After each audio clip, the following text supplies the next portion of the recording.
Hello tout le monde, j'espère que vous allez bien. Ça y est, nous sommes en direct et nous avons vraiment quelqu'un avec nous. C'est David Alcibiade. Pour ceux qui ne connaissent pas, je vais vous faire un petit point rapide. Footballeur pro, on l'a surtout connu comme joueur du FC Nantes. Toujours footballeur pro, hein. De toute façon, il va se présenter tranquillement. J'ai même, parce que c'est quelqu'un quand même, hein. Le mec est quand même quelqu'un. Il a été, David, t'es quand même quelqu'un. Je suis allé sur plus que sportif parce que le gars, il a quand même une page. Il a son Wikipédia dans le bail. Il a été sollicité par Monaco, l'Olympique Lyonnais, Lens, Chelsea, Arsenal. Non mais c'est une dinguerie.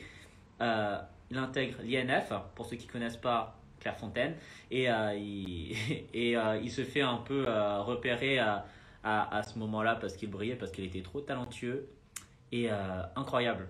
Juste le parcours est déjà incroyable. Et franchement, bienvenue à tous dans ce petit live. Je suis trop content de pouvoir accueillir David dans notre live parce que le foot, qu'est-ce que les jeunes savent que c'est super important, hein. Surtout qu'on a regardé PSG jouer hier soir. On est un peu triste, mais bon, c'est la vie, on a envie de dire. Sofiane, j'espère que tu vas bien.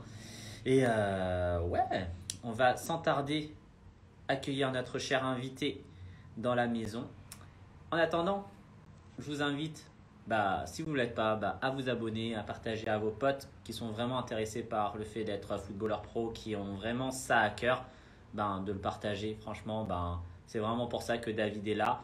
Et je sens vraiment que ça va être vraiment trop cool parce que on a tellement envie d'avoir des référents chrétiens dans le monde du football. Donc, c'est pour nous, quoi. Franchement, c'est pour nous. Et c'est tellement bénédiction d'avoir David. Donc, acceptons David.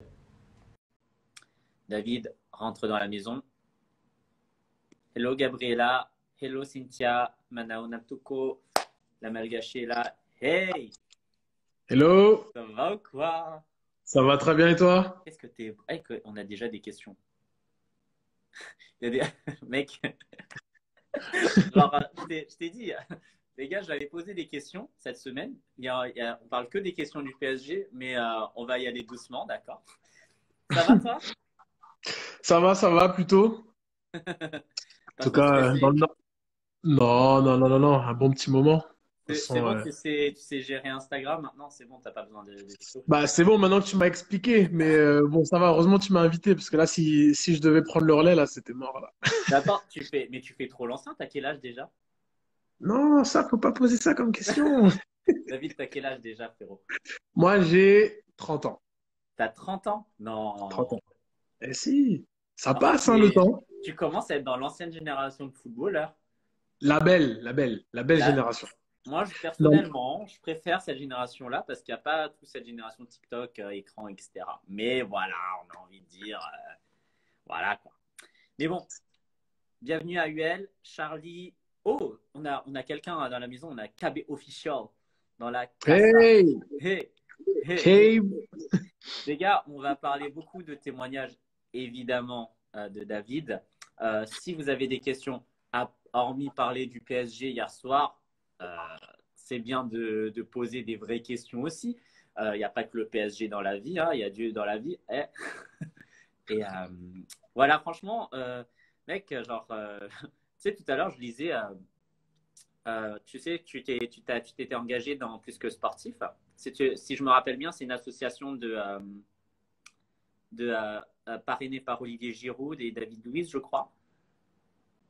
Plus que sportif, c'est surtout tu sais, Joël Thibaut qui l'a mis en place. Donc Mhm. après, effectivement, Joël qui lui est aumônier sportif, donc qui gère un peu, qui fait le lien un petit peu avec plusieurs sportifs, dont Olivier Giroud, il y a moi, mais c'est un petit peu, c'est surtout Joël qui lui chapeaute un petit peu tous les sportifs et qui nous permettent d'être en lien, que ce soit dans l'Europe de l'Est, en Afrique, en Amérique et en France, quoi. Ah, lourd. Mais tu sais qu'il y a un article sur toi, tu l'as déjà lu ou pas? Lequel? T'en as trop aussi, toi. Toi, j'avais oublié que t'as l'emoji bleu maintenant, t'es quelqu'un. Ça dépend, ça dépend. Et effectivement, j'ai eu l'opportunité de parler plusieurs fois à la presse, mais c'est sûr qu'il y en a un qui m'a particulièrement marqué, c'est où justement on parlait. Le titre, il me semble que c'était plus Jésus que Messi. Je sais pas si c'est celui-là, c'est celui auquel tu fais allusion. Et non, moi, je suis tombé sur les portraits de sportifs. Moi, je suis sur le portrait de sportif. Eh, mais t'as Bon, même ça une peut. tête de gars qui est sur FIFA. Aïe, aïe, aïe. Ah, mais franchement, il y a trop de photos de toi, gars, c'est un truc de ouf. Mais vas-y, raconte, du coup, tu as parlé de quoi sur cet article? Bah, en tout cas, ce jour-là, c'était top parce que c'était Ouest France. Je crois, c'était au moment où j'étais au FC Nantes. Ouais. Et le journaliste m'a appelé et m'a demandé justement si on pouvait faire un article sur moi. Et je lui ai dit bah ok, pas de problème, mais il m'en a pas dit plus. Il m'a pas dit ce qu'il voulait encore aborder. Et du coup, on arrive dans la salle et donc il est avec pas un stagiaire, mais avec une autre personne. Et là, il me dit, bon, David, aujourd'hui, j'ai envie de parler de ta foi. Et là, je fais, wow. Donc bon, pas du tout prêt, mais faut toujours être prêt dans ces moments-là. Et franchement, on a passé une heure et demie, où justement, il a voulu connaître un petit peu plus sur ma foi, comment j'arrivais à vivre ma foi dans le milieu du football. Et donc, c'était super intéressant comme échange. Et voilà, et du coup, ça en a fait un article. Ouais. C'est vrai, c'est ouf. Attends, ça veut dire que. Attends, Ouest France, c'est pas un média chrétien en plus. Bon, c'est un média local. C'est un petit peu comme le Parisien, mais dans l'Ouest, quoi. C'est un truc de malade. Donc, Purée. ouais. Non, c'est vrai que j'étais vraiment content qu'il ait pu, en tout cas, s'intéresser à ce sujet et au-delà du footballeur, qu'il puisse s'intéresser à moi et ce qui me parlait, en tout cas, là, pour le coup, par rapport à ma foi, quoi. C'est ouf. Et genre, il y avait l'intégrité de tout ce que tu as dit dedans, c'est ça? Ça a été quand même assez transparent. Et après, bon, il a fait des petits jeux de mots un petit peu à droite à gauche. Parce que à l'époque, je crois que c'était juste après le match de Strasbourg, si je dis pas de bêtises. Et ce jour-là, j'étais rentré à la 60e minute. Ouais, et t'as Et été kidnappé par mes souvenirs. à la dernière minute, je sauve le ballon un petit peu de Ah ouais, manière je m'en souviens. salvatrice sur la ligne de but. Et donc, il a joué un petit peu avec ça, sur le mot un peu salvateur, quoi. Mais Ouais, à la journaliste, mais je m'en souvenais de ce match, mec. Incroyable. C'était presque comme un but, quoi. Enfin, un but. ah bah pour moi, je l'ai célébré. Pour moi, j'ai marqué mon but en Ligue 1. Je l'ai célébré tout quoi. Purée, c'est ouf. J'ai eu des questions de quelques jeunes, justement. Là, tu me racontes une anecdote de Ligue 1. Et c'est ton Mhm. meilleur souvenir ou tu en as d'autres aussi?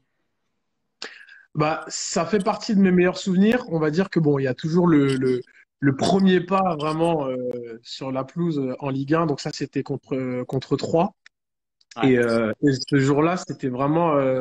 J'ai encore le souvenir des sensations, un petit peu même limite, j'ai envie de te dire, des odeurs, de l'éclairage. Je me sentais Waouh. vraiment bien.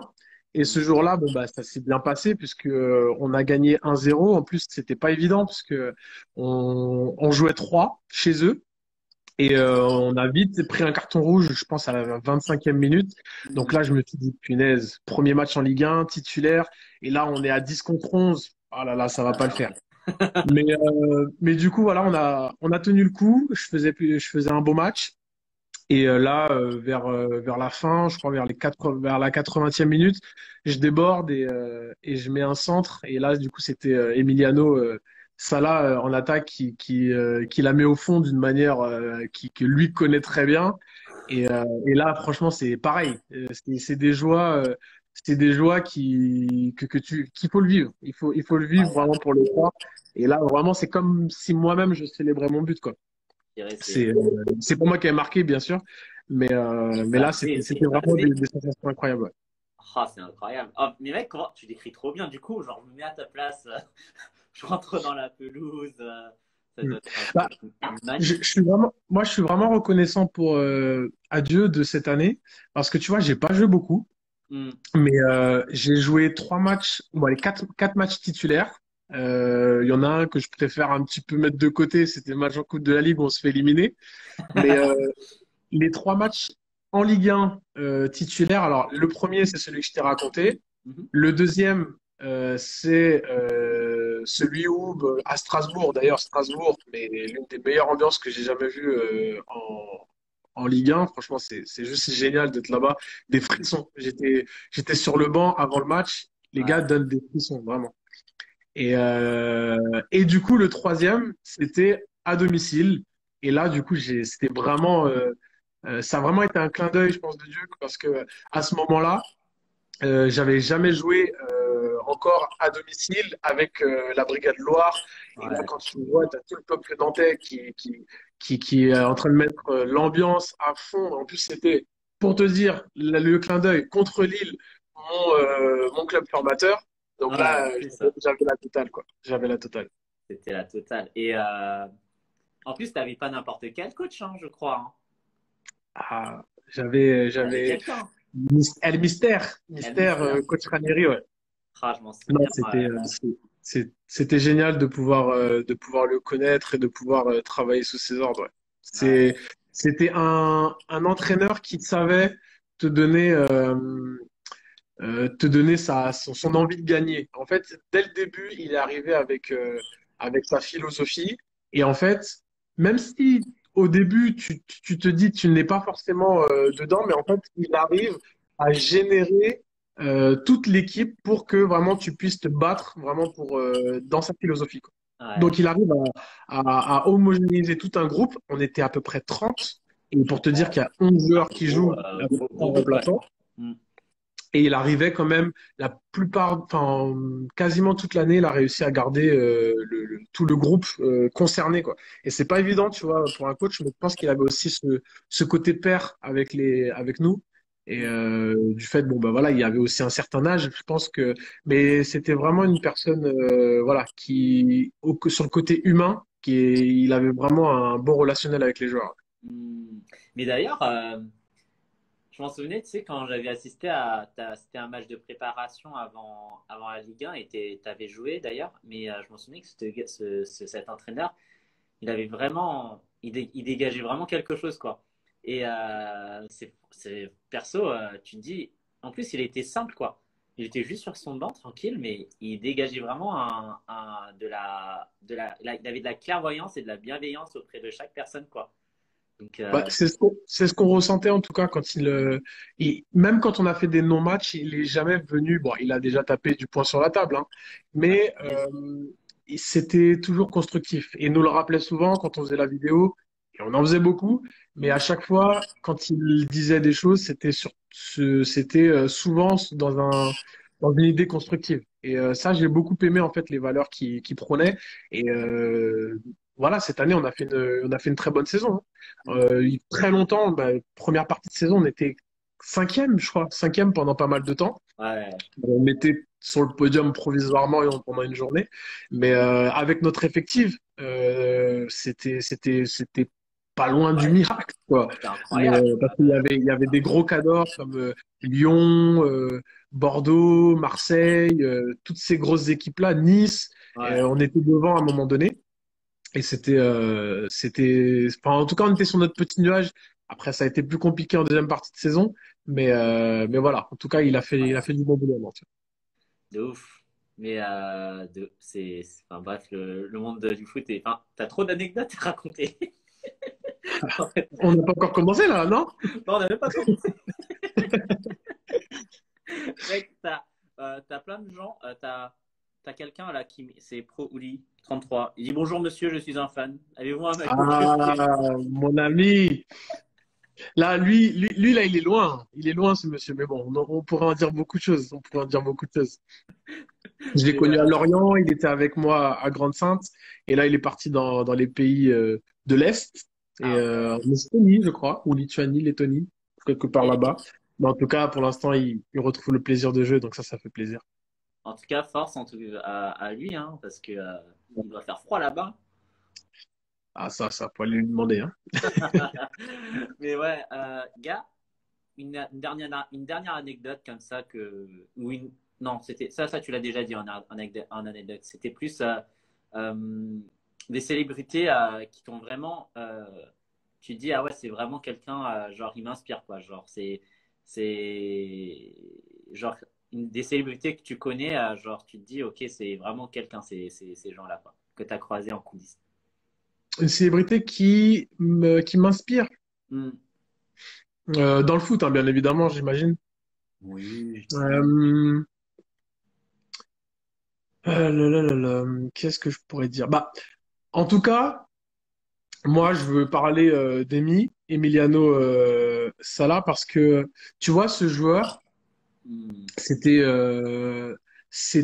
quelqu'un, en fait, c'était pas forcément le plus beau à voir sur le terrain, il Hmm. le savait, Hmm. mais en fait, il dégageait une telle énergie, et en fait, peu importe le match ou les conditions, en fait, il se donnait à 200%. Et en Il fait, quand arrête tu pas. le voyais, peu importe en fait les circonstances, le gars, tu le voyais se défoncer. Il était KO après chaque match, et Ouais. même limite pendant le match, même quand toi, tu te disais, bon, bah tiens, on va abandonner, ou on va lâcher, ou c'est trop dur, et ben en fait, rien que le fait même de le voir courir partout, tu disais, ouais, non, on peut pas le laisser comme ça tout seul. Et puis après, ça te donnait envie de te dépasser, ou en tout cas d'aller derrière lui et de le soutenir.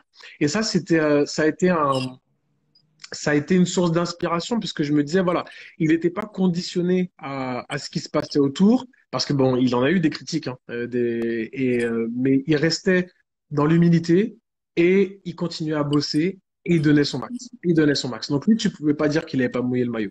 Même si on n'avait pas été bon ou quoi que ce soit, lui, il se donnait un max. Après, il avait ses limites, mais dans la manière dont il se dépensait, c'était un gars qui m'inspirait en tout cas beaucoup.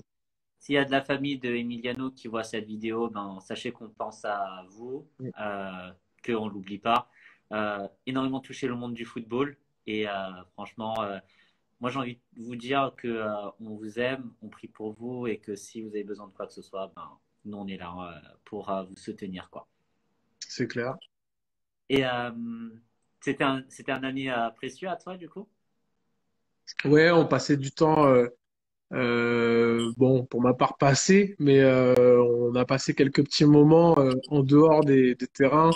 C'était quelqu'un avec qui j'aimais bien discuter, quelqu'un avec qui aimait bien se livrer. On parlait du foot, mais aussi beaucoup de la foi. Il savait que j'étais chrétien, et lui, il était en recherche à ce moment-là. Et c'est vrai que bon, bah, il aimait en fait ces moments où en fait, il- on prenait du temps, on allait dans les champs à côté. Il aimait bien balader son chien dans les champs. Et du coup, bah, c'était un moment où il se livrait, où on parlait. Ah, Et donc ça, c'était des moments précieux. c'est ouf. Franchement, c'est ouf. Et bah, on parle de foi maintenant, mais on parle beaucoup des joueurs, on parle beaucoup du FC Nantes et tout, mais c'est quoi un peu ton témoignage, comment tu as rencontré Dieu de ton côté? Bah, déjà, j'ai eu une famille qui m'a, depuis que j'étais tout petit, déjà inculqué ces valeurs chrétiennes. Donc, je suis né, enfin, je suis né, pas tout de suite, mais à l'âge très jeune, j'allais déjà à l'église avec mes parents. Je suivais mes parents. À cette époque-là, j'avais pas vraiment compris Est-ce le que tu sens. suivais ou tu étais obligé? Je suivais dans l'obligation, parce que je pouvais pas rester à la maison.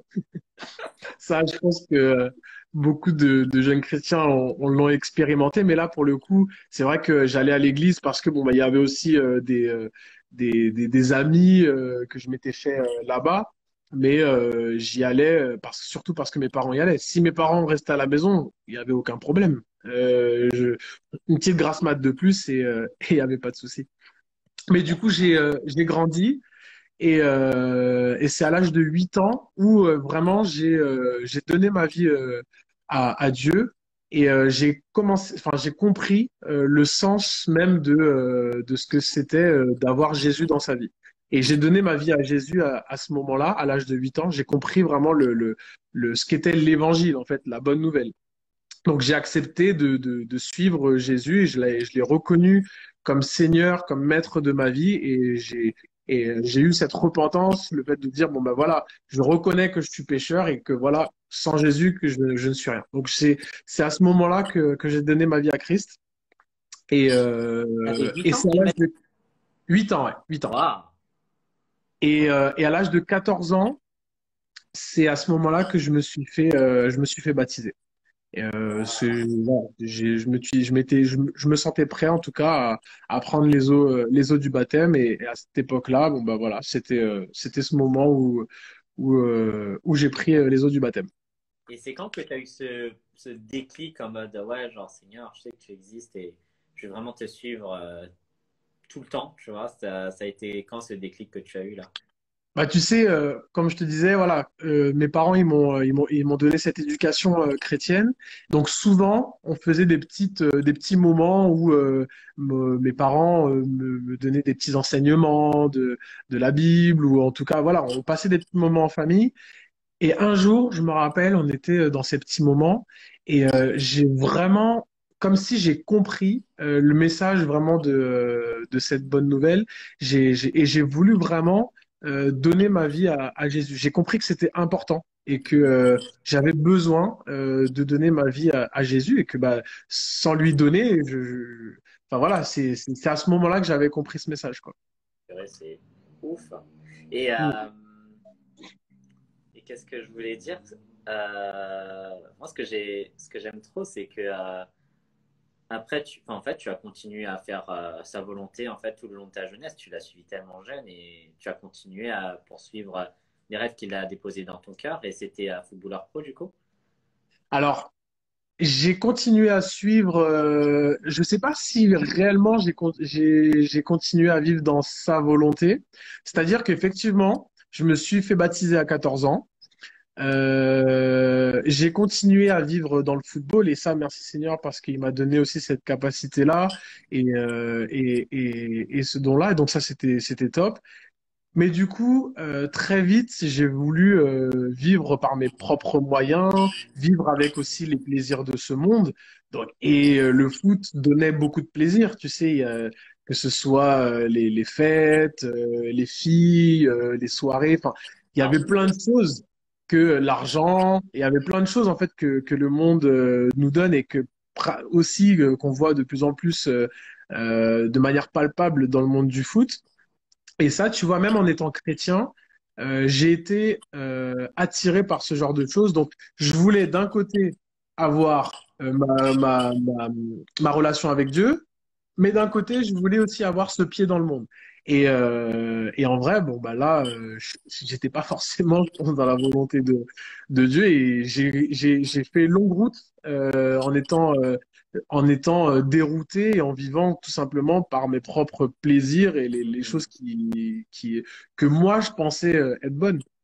Ouais. Et je me suis cassé la figure pendant pas mal de temps. Ah ouais. Ah, t'as Romain qui dit David, je le connais depuis tout petit maintenant.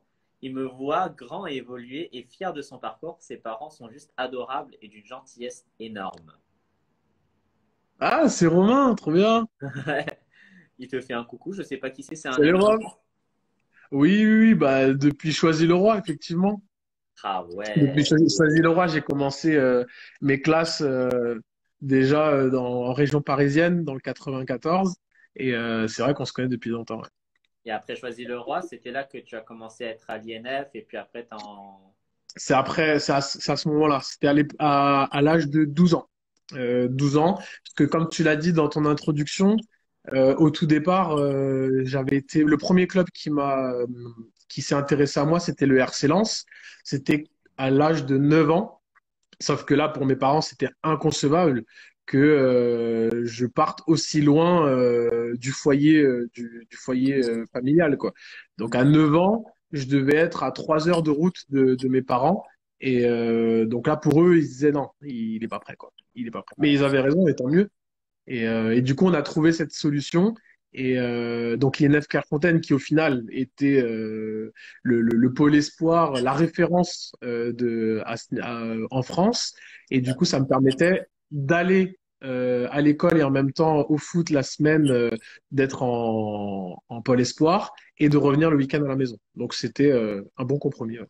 Mais n'empêche, c'est ouf parce que l'INF, c'est quand même une référence et tu étais clairement l'un des meilleurs quand tu étais, enfin, à cet âge-là, tu sortais du lot déjà, quoi.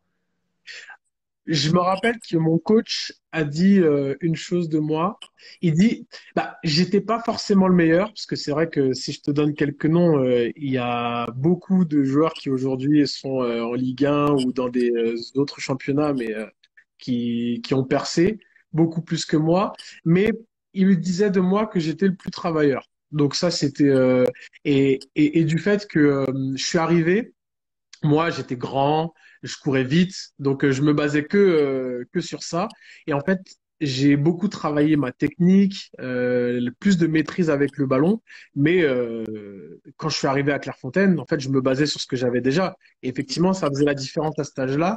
Mais le fait d'affiner cette technique à Clairefontaine, ça m'a développé une palette qui m'a permis de continuer dans le football plusieurs années, quoi. C'est ouf, hein. Mais c'est Mm. incroyable que aussi jeune, tu avais tous ces clubs qui te désiraient déjà, quoi. C'était quelque chose, effectivement, parce que là, quand tu venais à Clairefontaine, tu avais souvent le recruteur d'Arsenal qui était dans le coin. Comme tu l'as dit, effectivement, Chelsea, c'était, euh,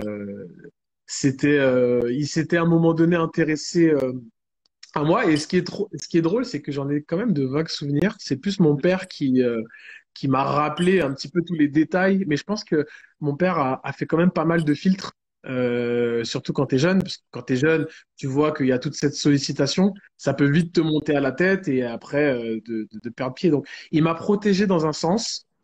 Mhm.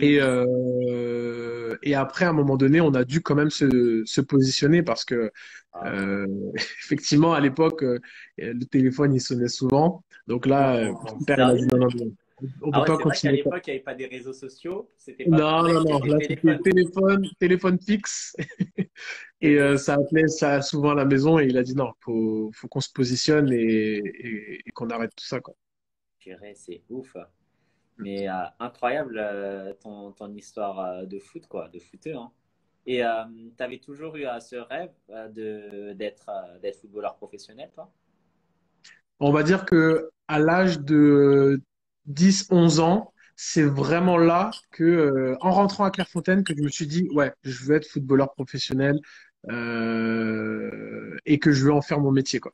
Hmm. Avant, bien sûr que je jouais au foot mais c'était plus pour de la passion. J'étais avec mes potes et c'était génial. J'aimais aller au foot.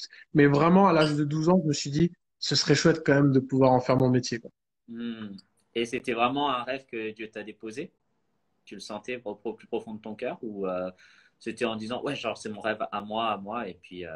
Ouais, je pense que c'était très simple. C'était voilà, c'était au fond de moi. Hmm. Et je pense que le Seigneur était en accord avec ça. Mais et puis après, oui, ça a été confirmé plusieurs années après. Mais c'était très très simple. Le Seigneur m'a pas parlé dans un rêve ou quoi que ce soit. C'est j'ai envie de jouer au football. J'aime jouer au football. Je suis bon pour le football, donc j'y Hmm. fonce. Grave. Bah, en fait, tu as juste. Bah, en gros, tu étais en accord avec Dieu, tu étais en paix et tu as foncé Voilà. dans ce que tu aimais, quoi. Voilà. Mais du coup, c'est à partir de ce moment-là où je me suis dit, bah, en tant que chrétien, ça pourrait être bien que je puisse aussi avoir un témoignage dans ce monde-là. Et quand tout à l'heure tu parlais de plus que sportif, Hmm. déjà à l'âge de 12 ans, j'avais fait un camp de foot. C'était un camp avec sport et foi, déjà à l'époque. C'est comment vivre sa foi au milieu du sport, donc dans le football. Donc déjà là, c'est à ce moment-là où je m'intéressais déjà à comment concilier les deux, quoi. Hmm. Et du coup, enfin ton père, tes parents ont décidé à ce que tu t'inscrives au centre de formation du LOSC, c'est ça? C'est ça. À un moment donné, on s'est dit, bon, on va faire un choix. Et Lille, à cette époque-là, c'était avec Claude Puel. Donc, ils avaient une réputation pour faire jouer les jeunes. Ils avaient un centre de formation qui était en train d'être créé. Et en plus de ça, il y avait un gros accès sur l'école. Hmm. Et pour mes parents, c'était très important d'avoir ce suivi-là. Mon père me disait non, ok, il n'y a pas de problème, il y a le foot, mais par contre, on néglige pas la scolarité. Et du coup, je pense Quel que papa! Lille, c'était important. Moi, je sais que ça m'a tenu pendant toute ma scolarité. Mon père, il m'a dit, tu fais ce que tu veux, mais je veux au moins que tu aies le bac. J'ai pas, c'est pas tombé dans l'oreille d'un Il sourd. a raison, hein. L'année après le bac, je peux te dire Les qu'elle a jeunes été, hein, qui regardent, le bac c'est important, hein. le bac, c'est important. Bah, pour te dire, hein, pour donner une petite anecdote, c'est que j'ai des amis qui ont été recalés, enfin des amis qui aujourd'hui, effectivement, ils sont dans le monde du foot, mais qui ont été recalés de Clairefontaine parce qu'ils n'avaient pas des bonnes notes à l'école. Et Ah ouais. donc ça, c'est une priorité parce que bon bah c'est important. Maintenant, après, voilà, tous ne vont pas vont pas avoir besoin d'avoir un doctorat ou quoi que ce soit, mais d'avoir quand même une base et c'est important, quoi. C'est clair, c'est clair, c'est clair. Et du coup, tu es allé au LOSC, du coup, c'est ça? C'est ça. Et tu as fait tes classes là-bas tranquillement. Mhm. Et qu'est-ce qui s'est passé après? Tu étais au FC Nantes, je crois. Voilà, je suis parti à l'âge de 19 20 ans. Je suis parti à Nantes parce que à ce moment-là, Lille ne m'avait pas reconduit. En tout cas, il voulait pas me proposer de De contrat contrat pro. professionnel Mhm. parce qu'en fait, j'avais un contrat stagiaire pro et à ce moment-là, c'était soit je signais professionnel ou soit il me signait un petit contrat amateur comme ça. Sauf que bon, c'était pas ce que je recherchais. Sachant que plusieurs années avant, j'avais loupé ce contrat pro parce que bah on me l'avait proposé, mais malheureusement une blessure m'y avait contraint Mhm. et j'avais pas signé ce contrat pro. Donc il y avait un petit peu cet échec de passer à côté. Et je me suis dit, bah tiens, j'ai eu l'opportunité d'aller au FC Nantes. Et du coup, j'ai été faire des tests là-bas, ça s'est bien passé. Et puis, assez rapidement, ils m'ont proposé un contrat. Au début, c'était pas un contrat pro, mais déjà, dès que j'étais arrivé, j'avais déjà fait bonne impression. Je m'étais entraîné avec les pros dès la première semaine.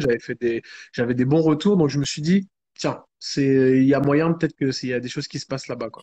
Mhm. Et au final, j'ai signé pro 3 ou 4 ans après, quoi. C'est ouf. T'avais joué aussi dans un club. T'as été prêté, je crois, au FC Nantes. Un Ouais, c'est ça. club espagnol aussi, je crois, non? Bah, en fait, pour remettre juste dans le contexte, j'ai fait 5 saisons au FC Nantes. Ensuite, j'étais toujours pendant ces 5 saisons, la plupart du temps avec l'équipe réserve. Et sauf que moi, là, mes aspirations, c'était d'être footballeur professionnel, donc de jouer avec les pros. Ouais. Et j'avais 25 ans. Le coach qui était à cette époque-là, le coach d'Arzakarian, bon, on va dire qu'il aimait pas trop mon style de joueur, donc c'est pas là que j'allais espérer quelque chose. Même si pendant toutes ces années, je pensais que. Et au Mhm. final, je me suis dit, bah tiens, je vais relancer ma carrière quelque part d'autre, j'ai besoin de partir. Et j'ai eu une opportunité de partir en Détroit en Espagne. Mhm. Et c'est là-bas que bon, ben voilà, j'ai pu. J'ai pas forcément beaucoup joué parce que je m'étais fracturé le bras la première partie de saison là-bas. Et là, eux m'ont prêté dans une division 4 au fin fond de l'Espagne. Donc là, je me suis dit, punaise, je vais finir je ne sais pas où, là, en plein milieu de l'Espagne. Et, mais franchement, ça a été l'une de mes saisons, humainement parlant, ou en tout cas sur le plan humain, l'une de mes meilleures saisons footballistiques. Franchement, je suis tombé sur des gars géniaux et j'ai repris du plaisir à jouer au foot. Et cette saison-là, l'équipe où j'ai été prêté, on a rebondi et ça c'était génial. J'ai pris beaucoup de plaisir. Et c'est à partir de là Nantes m'a rappelé m'a dit de revenir. À la base, c'était pour l'équipe réserve, sauf que je leur ai dit, bon, voilà, moi j'avais envie de revenir, mais pas avec les mêmes conditions, même si au début j'avais accepté de revenir avec l'équipe réserve. Et j'ai eu une opportunité avant de recommencer la saison de pouvoir aller compléter le groupe professionnel et de m'entraîner avec les pros directs. D'ailleurs, c'est à ce moment-là qu'on s'était vu à Annecy. avec Sofia et qu'on avait pu se capter là-bas, quoi. Ouais, c'est ouf. Ce qui est incroyable, c'est que c'était le monde du foot est quand même enfin c'est dur quand même de dire tu as été bon, tu étais là au talent, tu avais ton profil, mais juste parce que il y a un entraîneur et qui fait pas ton profil a décidé de se passer de toi quoi. Genre c'est un truc de ouf quoi. Moi, ce qui m'a appris, ça m'a beaucoup appris, quand je regarde mon parcours un petit peu avec le recul, ça m'a beaucoup donné d'humilité. C'est-à-dire que les moments où j'ai été bon, les moments où je méritais, entre guillemets, d'être professionnel, eh ben, c'est les moments où, justement, j'ai été dans les plus mauvaises circonstances de ma carrière. C'est-à-dire que là où je pensais vraiment mériter ma place, limite, c'est là où j'ai été relégué sur le banc en équipe réserve. Donc, c'est quelque chose qui m'était jamais arrivé quasiment Hmm. d'être sur le banc en équipe réserve. Et cette année-là, le coach, pour X raisons, m'avait mis sur le banc. Et là, j'étais tout fou. Et là, je disais au Seigneur, mais qu'est-ce qui se passe, quoi? Et, euh, et pour te dire, tu vois, quand j'étais en D4 espagnol au fin fond de l'Espagne, c'est au Ouais. moment où j'étais le plus loin dans ma carrière que limite le Seigneur m'a fait faire un bond. Et là, c'est là où je me dis, mais en fait, ça m'a donné un coup d'humilité derrière la tête en me disant, mais en fait, c'est pas par mes propres forces que je suis arrivé au monde professionnel. C'est Ouais. vraiment une grâce, en fait, de Dieu. Et là, je reconnais vraiment qu'il a agi et qu'il m'a placé là où il le voulait. Parce que Ouais. bah, ça ne dépendait pas de circonstances, en tout cas de moi, quoi. Là, c'était vraiment un bond en avant qui est limite comme un miracle, quoi. On Ouais. peut appeler ça. Et moi ce que je trouve ouf dans tout ça c'est que bah, ton prénom c'est David, hein. Je sais pas, c'est que on dirait que Dieu a fait en sorte qu'il te mette à part, mais à part, genre en Espagne, loin en D4, tu vois. Un peu Mm. comme David à l'époque où il était berger, mais genre loin de ses frères. Et il a été vraiment mis de côté. Et je trouvais que c'était un peu, genre, quand tu fais un peu le parallèle, on dirait qu'il a fait exprès de te mettre mis à part pour te Mm. préparer à quelque chose de plus grand que tu ne le pensais. Et moi, ce que je trouvais incroyable, c'est que ben, avec Sophia, on a eu l'opportunité de te voir justement en train de décoller et faire tes matchs en Ligue 1. Et je me Mm. disais, wow, c'est incroyable. Genre, quand enfin, tu as eu tellement, t'as eu ta blessure déjà à ton bras, une blessure qui t'a mis loin des terrains. Tu as réussi à reprendre Mhm. plaisir depuis. Tu as réussi à jouer franchement, avec un groupe quand même assez costaud, hein, le FC Nantes, avec un entraîneur de renommée mondiale. Je trouvais que c'était, enfin, Dieu, il était parfait hein, dans son temps. En Ligue 1, tu as joué avec des joueurs super méga importants et dont Emiliano. Et je trouve que c'est juste incroyable le témoignage que tu reflètes encore aujourd'hui au travers de tout ce que tu as parcouru. Et attends, d'ailleurs, j'ai vu une question. Tu as Anto qui te demande dans quelle équipe tu es actuellement.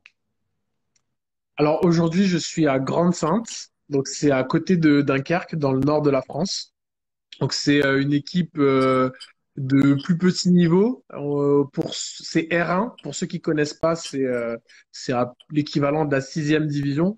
Et donc voilà, depuis 2 ans, je suis là-bas. Et donc voilà, on espère qu'on va pouvoir monter. Là, on est premier, deuxième, parce qu'on a perdu le match ce week-end. Donc Ouais. là, j'ai un objectif de pouvoir monter en N3. Donc voilà, j'ai accepté ce challenge depuis 2 ans.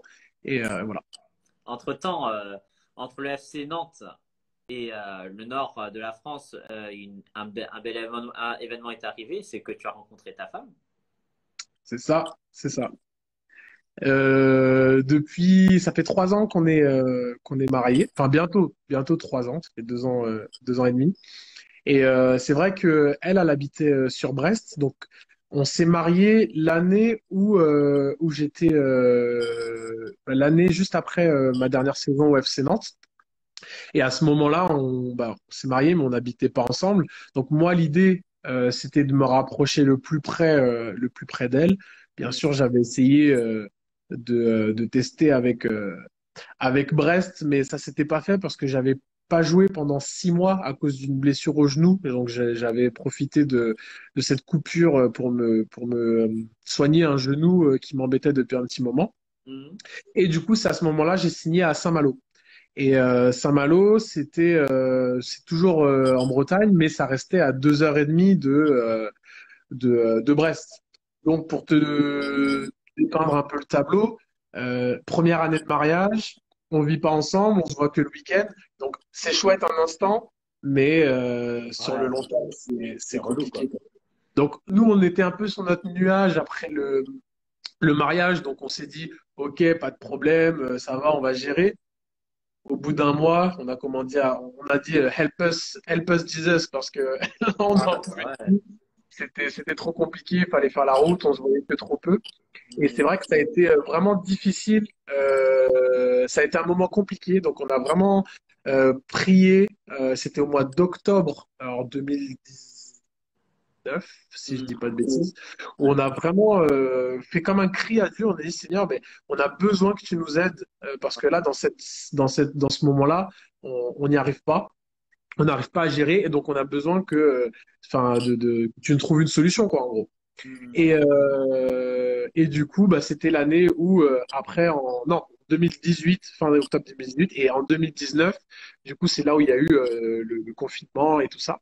Donc, dans un sens, le confinement, ça a permis que on puisse se rapprocher, parce que à ce moment-là, j'ai été à Brest pour habiter avec elle. Mhm. Et à un moment donné, on s'est dit, par contre, il faut qu'on prenne une décision pour la suite. Et on s'est dit, on a demandé au Seigneur cela, mais il faut vraiment qu'on se positionne, quoi. Et nous, notre axe, c'était, il faut qu'on soit ensemble dans la même ville. Et aussi, notre axe de prière, c'était que on puisse s'y retrouver professionnellement parlant, quoi. Ah, Et du coup, on a fait cette prière au Seigneur. Donc pendant plusieurs mois, on priait pour ça. C'était difficile. Mais Seigneur a ouvert les portes, mais juste de manière extraordinaire. Allez, 3, 4 semaines, tout était fait, quoi. Du coup, là aujourd'hui, on est sur l'île. Ma femme a un travail sur la métropole lilloise. Et dès qu'elle a eu son travail, je crois que 2 jours après, j'avais un contrat qui était déjà prêt à être signé sur la table, quoi, alors que j'avais aucun incroyable. contact. Donc le Sénat a vraiment bien fait les choses et on a vraiment vu sa main là-dedans. Et encore une fois, de nous-mêmes, on n'aurait pas pu avoir ces choses-là comme ça. Incroyable. Merci Seigneur. Mm. Bon, arrive notre moment. Bah, après, je pose plein de questions, hein, mais il y a aussi des questions de jeunes qui ont été posées. Vas-y. Et tu en as parlé un peu tout à l'heure aussi. Attends. Jonathan Louvel, hola, la familia. J'espère que tu vas bien, frérot. La première question, c'était comment tu as réussi à gérer en fait, les plaisirs du monde. Tu avais dit comment gérer avec les filles, comment gérer avec les soirées super méga arrosées, la drogue, etc., etc. Comment tu as réussi à gérer ça en tant que footballeur pro? Alors j'ai fait beaucoup de... Bah, déjà, j'ai pas pu gérer puisque j'y ai complètement goûté. Ça, c'était ma première réponse. Après, voilà. Concernant la drogue, j'ai jamais pris de drogue. Par contre, les fêtes, les filles, l'alcool, enfin voilà, toutes ces choses-là, c'était des choses qui m'attiraient.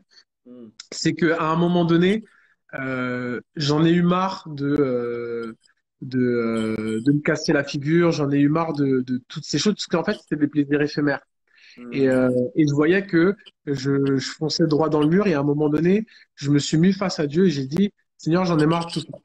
Et en fait, il m'a tout simplement dit, fais du tri, fais du ménage dans ta vie et tout simplement de le suivre, de vivre en fonction de ce que lui avait prévu pour moi, quoi, dans sa volonté. Et donc là, à ce moment-là, j'ai commencé à avoir une relation avec Dieu. Donc c'est même pas développé parce que avant je faisais un petit peu des deux, donc je peux même pas dire que je développais une relation. Mais à ce moment-là, j'ai commencé vraiment à connaître Dieu et aimer Dieu pour qui il est. Et après, les portes se sont ouvertes. Et c'est à partir de ce moment-là, effectivement, que j'ai connu Elisabeth, parce que je peux te dire que ça n'a pas été simple au début de changer ma vision, même par rapport à ma femme, tu vois. Ouais, J'en parlais il y a pas longtemps. Elisabeth, ça a été compliqué parce que j'avais une vision des femmes qui était complètement biaisée. ouais, Je voulais que ma femme soit comme ci, comme ça, j'avais des préjugés et c'était compliqué pour moi de voir Elisabeth telle qu'elle était. Et pourtant, elle avait une liste longue comme mon bras de points positifs et ouais. des petites choses négatives, mais je restais axé là-dessus parce que ma vision, elle était biaisée. Hmm. Et c'est vraiment en nourrissant, en développant ma relation avec Dieu que j'ai pu commencer à mettre de l'ordre dans ma vie et que j'ai pu commencer, en tout cas, le Seigneur a béni.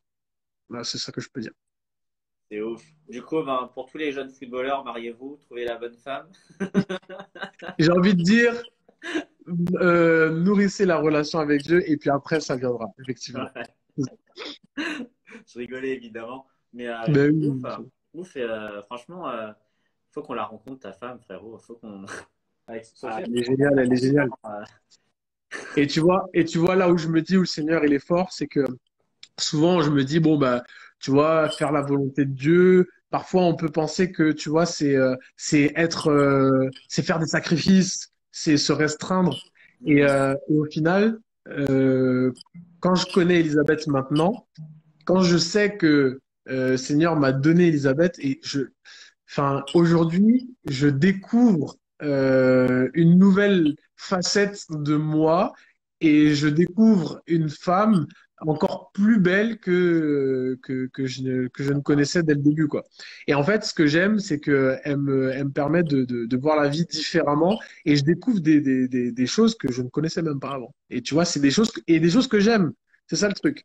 hmm. Et j'aime trop ça, quoi. Et c'est une aventure merveilleuse.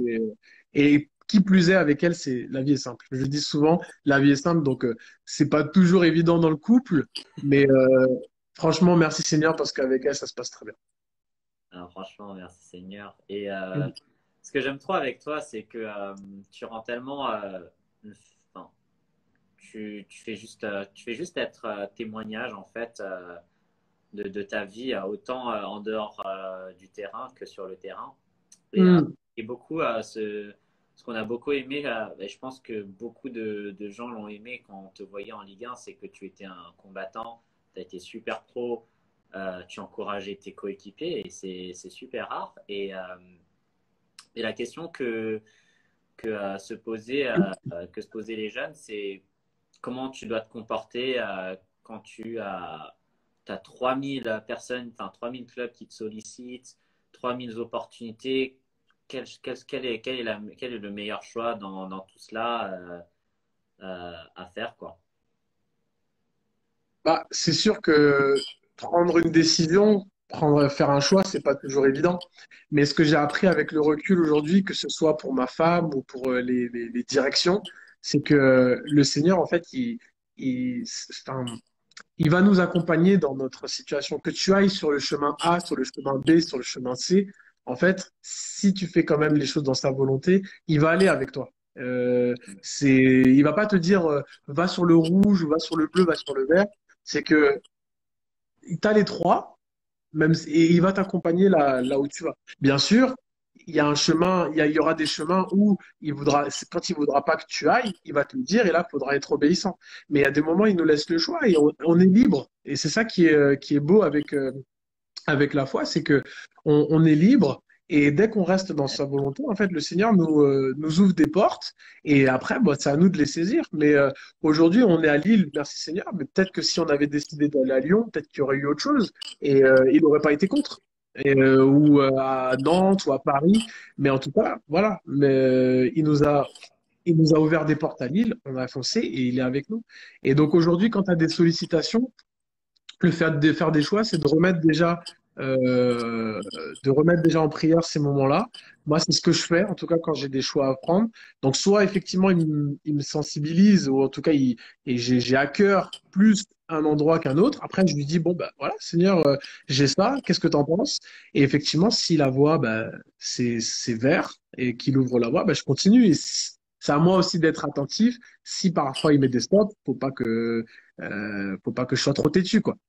Hmm. Donc, c'est une question de choix, mais le tout, c'est vraiment enfin, le fait de nourrir cette relation avec Dieu, plus tu nourris cette relation et plus quand tu devras faire des choix, ce sera simple parce que tu auras l'habitude de discuter avec lui. Ah, Donc, il va te dire, il va t'orienter. Donc, ça sera pas un problème.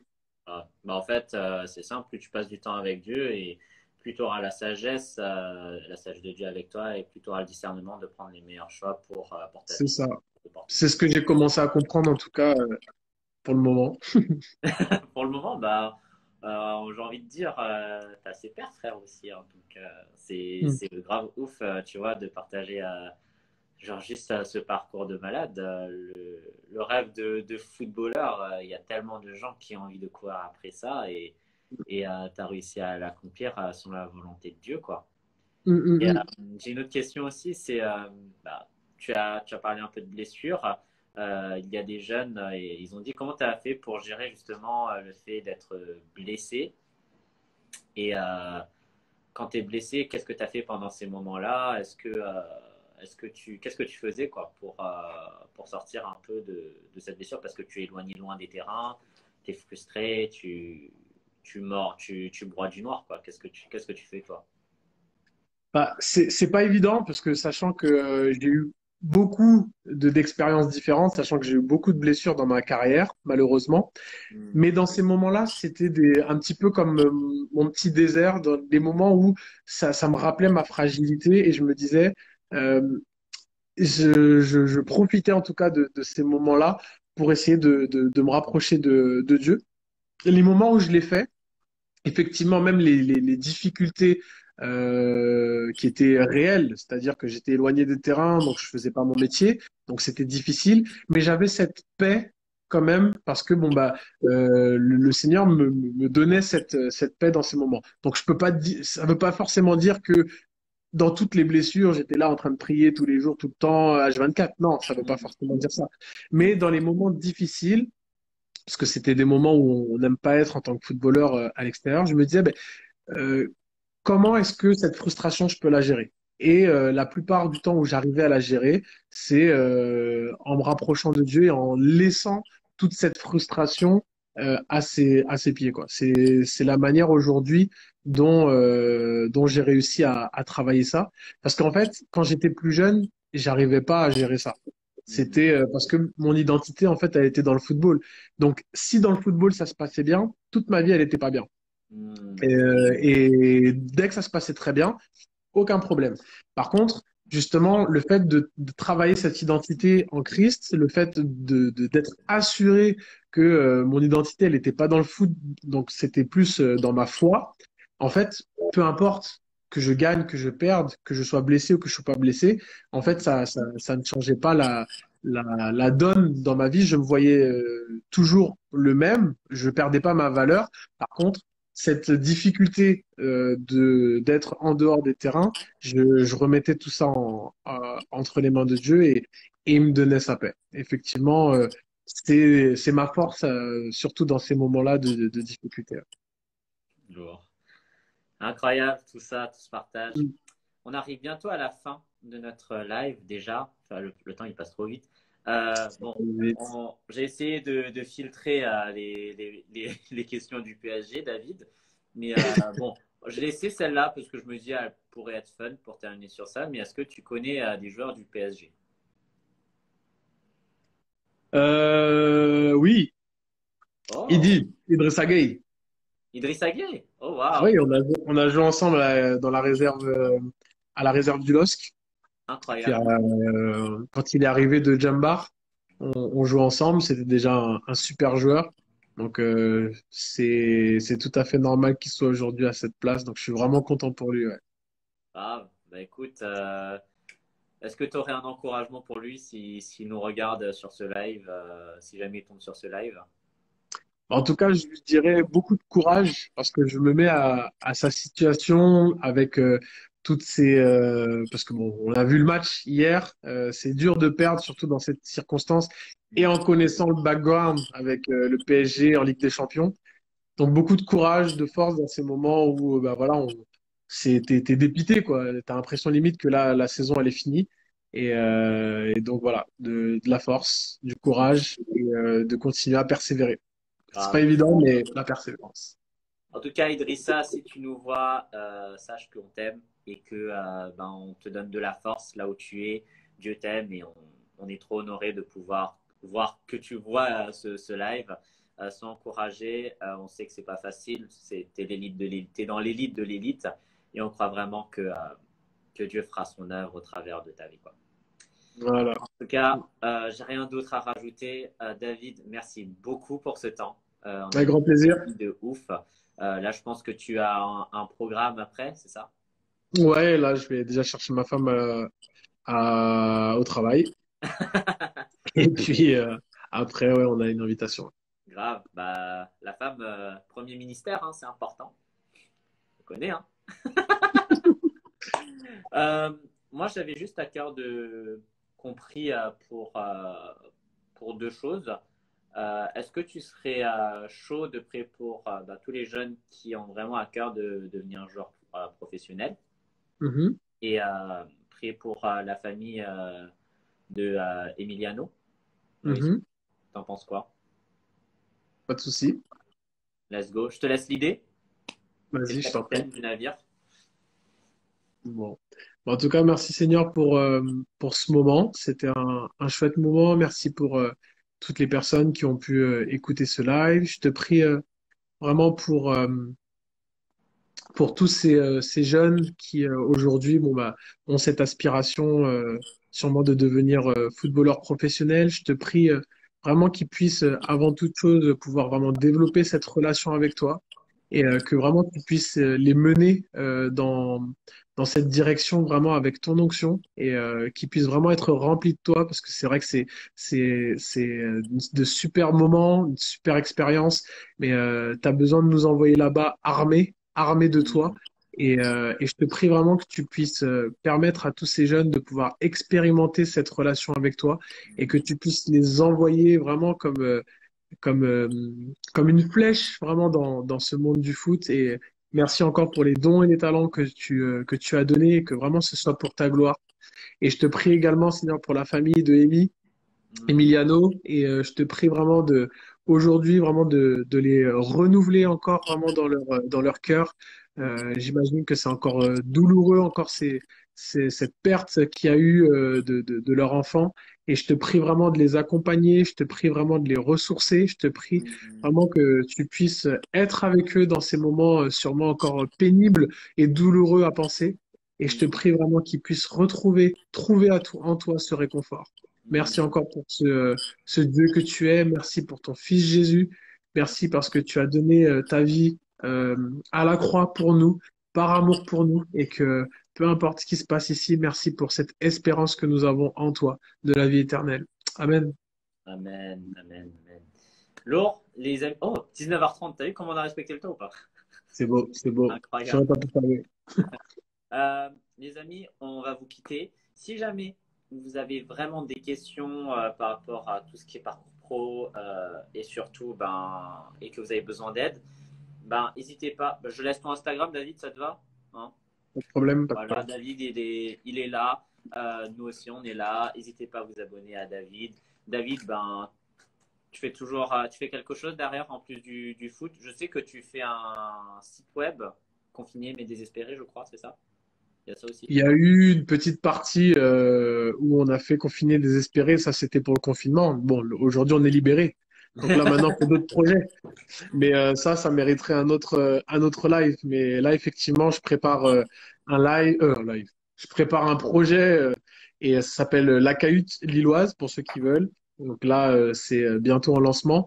Et donc là, c'est un réseau de professionnels pour accompagner les jeunes parents suite au postpartum, donc juste après l'arrivée du bébé, en fait, pour les aider dans cette transition et qu'ils puissent vivre cette transition de la manière la plus fluide possible. Donc voilà, ça mérite de jeter un petit coup d'œil. Donc allez-y, la cahute lilloise. Je fais une petite pub en même temps. Incroyable. De toute façon, je le mettrai en description pour pas qu'on l'oublie, c'est important. Et la cuite lilloise. Hein. De toute façon, tu as toujours 3000 projets, j'ai envie de te dire, David. Donc, Ah ben ça faudra, je te mettrai au parfum et puis on fera un autre live pour ça. Ça mérite on fait un ça. autre live. Restez connectés en tout cas. Soyez bénis. Bisous, David. Bye bye et puis bisous à Bisous à Sophia aussi. Elisabeth. Bon courage pour son taf. Yes, ciao, Et puis, ciao. bah, prenez soin de vous. Ouais, bye bye. Soyez bénis, les gars. Bye. Yes.